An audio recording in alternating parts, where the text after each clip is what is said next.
Have you ever felt like no one truly prepared you for what life after 80 would be like? It's not just about aging joints or slower mornings.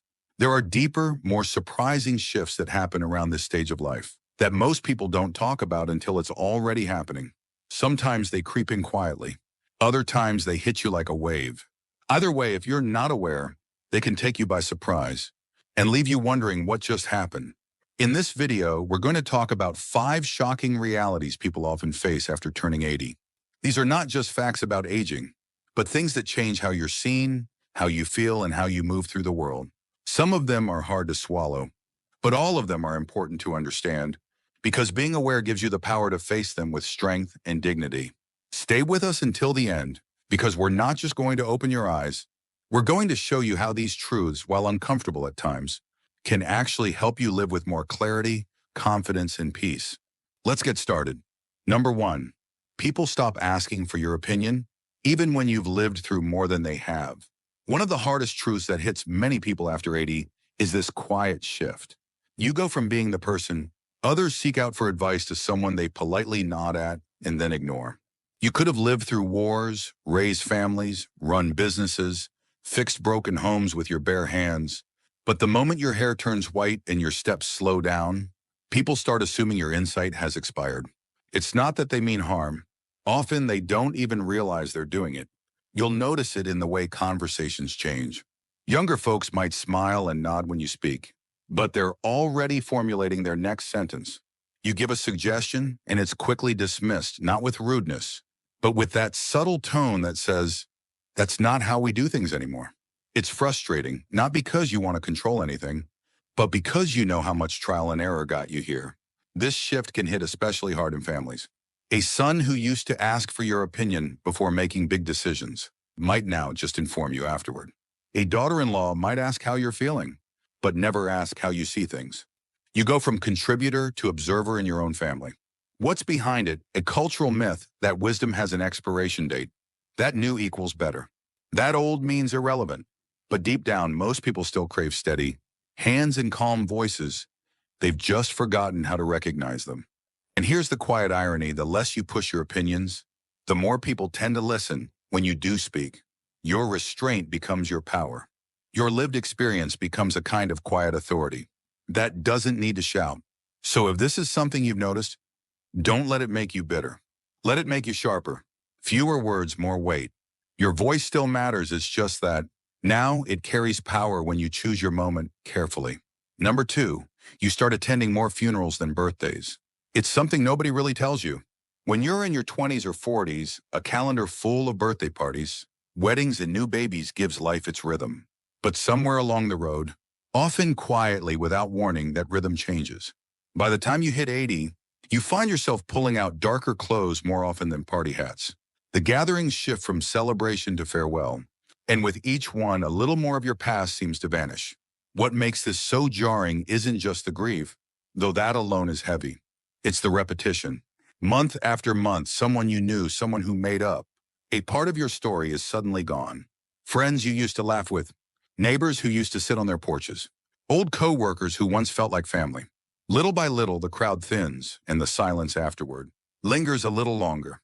There's also a strange guilt that creeps in. The guilt of still being here. Some people call it survivor's guilt. You begin to wonder, why am I still around when so many good people aren't? You might feel relief for escaping certain illnesses or accidents, but also an aching emptiness for those who didn't. And because everyone around you is dealing with their own losses, people don't always talk about it.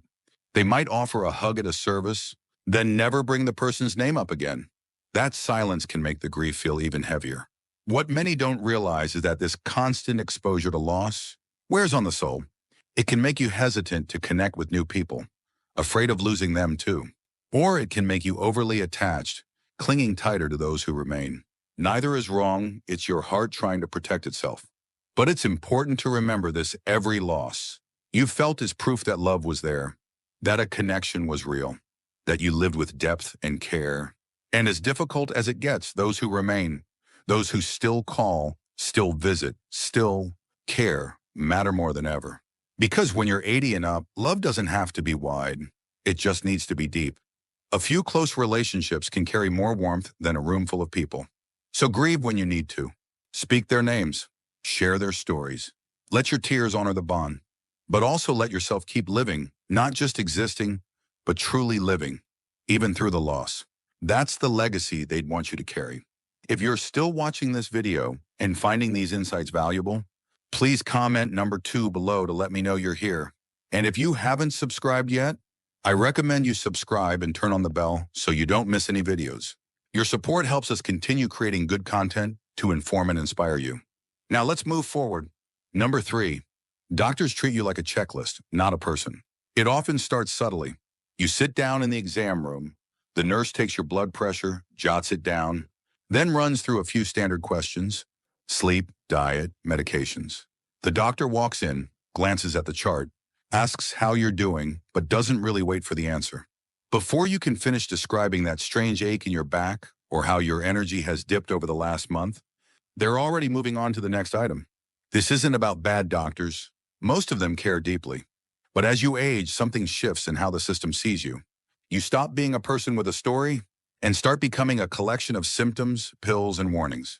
Your past, your preferences, your personality, those things begin to fade into the background as protocols and forms take center stage. And it's not just frustrating, it can feel dehumanizing. You know your body better than anyone. You know what's new, what's different, what just feels off. But too often, that lived-in knowledge gets dismissed. You might hear, "That's just part of getting older," or "at your age." We usually expect that. It's as if age is the diagnosis, and everything else is just routine maintenance. This kind of treatment can be dangerous, not just to your health, but to your dignity. When you're brushed off or rushed through, you might stop speaking up. You might start doubting yourself. You might even begin to think, maybe I'm just overreacting, when in reality, something real needs attention. There's a reason seniors often feel hesitant to go to the doctor. It's not just about the copays or the cold waiting rooms. It's about feeling unseen. It's about walking out of an appointment more confused than when you walked in. And when you don't feel listened to, you're less likely to follow through on treatments, ask questions, or advocate for yourself. But here's something worth remembering: you have every right to be heard. You have earned the right to ask questions, to challenge quick answers, to request more time. You have the right to say, "Wait, I'm not done yet," when someone tries to move you along too quickly. And you don't have to accept a one-size-fits-all approach to your care. Some of the best care you'll ever receive will come not just from experts, but from professionals who see you as a full human being, someone with history, with context, with dignity, and sometimes you'll need to advocate to find them. It's not easy, but it's worth it. You're not a checklist. You're a whole story still unfolding. Don't let anyone treat you like a footnote. Number 4, your body might still be here, but your reflection doesn't always feel like you. There's a moment that hits many people after 80, and it's hard to put into words. You walk past a mirror or catch your reflection in a shop window, and for a second, just a second, you wonder who that is. The man or woman staring back at you has your eyes, your frame, your familiar posture, but something feels unfamiliar. Then realize, no, that's you. But it doesn't always feel like you. This disconnection can be one of the most startling and emotional realities of aging. You still feel sharp inside. You still remember how it felt to run upstairs, to dance, without effort, to stand tall without a second thought. But your skin tells a different story now. Your muscles, joints, and hair have quietly gone through their own journey, often without asking your permission. And suddenly there's a gap between how you feel and what you see. It's not vanity. It's identity. It's about reconciling the inner spark that hasn't changed with the outer shell that has. You still carry memories of being 30 or 50, or even 70, of how you looked and moved and felt. But now the physical reminders are softer, slower, less familiar. Even your smile, your hands, the way you sit, they've evolved, often without warning. And the world doesn't make it any easier. Ads, media, even well-meaning compliments can make you feel like youth is the only version of beauty worth celebrating. As if once your skin wrinkles or your hair fades, your presence somehow fades too. But here's the truth: most people don't realize there is nothing more beautiful than someone who's lived fully and shows it. Your wrinkles, they're not flaws. They're proof. Proof that you've smiled, worried, laughed, cried, and kept going. Your slower walk, that's resilience. It means you're still here, moving forward. And your reflection, no matter how different it seems now, is still you. Wiser, more layered, Sometimes the hardest part is adjusting your own expectations. Letting go of the younger version of yourself doesn't mean losing who you are. It means making space to honor every version you've been and giving credit to the version you are now. You're not fading. You're evolving. You're carrying stories no one else can tell. And the reflection you see, it's not a stranger.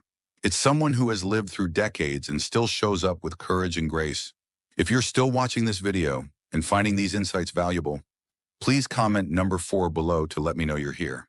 And if you haven't subscribed yet, I recommend you subscribe and turn on the bell so you don't miss any videos.